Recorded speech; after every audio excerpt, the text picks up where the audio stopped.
Okay, so I'm working on the pattern that you sent me, and I wanted to show you something here on the string. I'm using this Peaches and Cream variegated just so that it's big enough that you can see the stitches pretty clearly. And I wanted to point out right here, it's a number 4 thread is what they call this. It's a little thick. And then they give the recommended needle size on the packages. So this is if you're knitting. They're recommending a 4.5 millimeter or a US number 7 needle. And if you're crocheting, they recommend a 5 millimeter or a number H or 8 US threads. And my kitty here is pretty determined that she's going to get my attention. So we'll see how this works. Now, I did the chain 5 and the magic circle, and I put counted the chain as the first, and then I did 13 more. So I have 14 stitches we're counting in the magic circle. So I need to join it, but I wanted to show you here. There's my starting thread, and what I like to do is include that in my crochet as I go around and kind of bury it so that I don't have loose ends to deal with. And remember, I showed you I wrap my fingers like that, and then that way I can pull through here as I go and kind of keep a little bit of a tension with my left hand. So let's go up here and join, and I think you put yours in the top stitch, okay? But you could also go in between the stitches, which is what I like to do.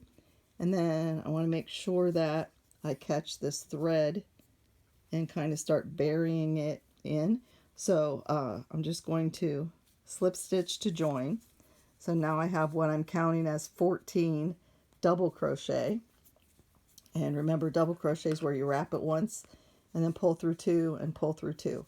So now I need to get to the top of the second row.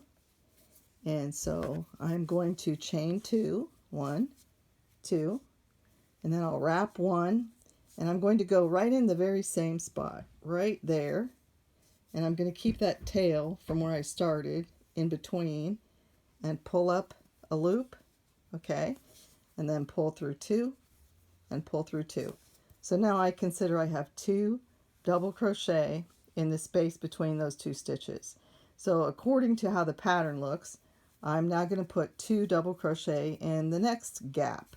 So I keep my tail up here until it's buried, till it's gone. I wrap, and what I'm doing is I'm going the space in between. I'm not going here in the stitch or here in the threads at the top. I'm going right in between them, and it does make a little bit different look. So there's my wrap and pull through 2, pull through 2, and I need to do that another time because each stitch now needs 2 double crochets between each stitch. So there's 2, and so I'll go to move to the next one right there, and I'll pull up, and I'm trying to watch my crochet and look over the camera, so hopefully I don't get it off camera too much on you here. And so what I'm going to do is finish up this row here and stop the tape and finish the row, and then start it back up on the next row. So can you see that? There's 2 double crochet in that space, 2 in that space. My tail is just about all woven in. I wrap, I go between the spaces and pull up, and there, and then there. Okay, so you get that look.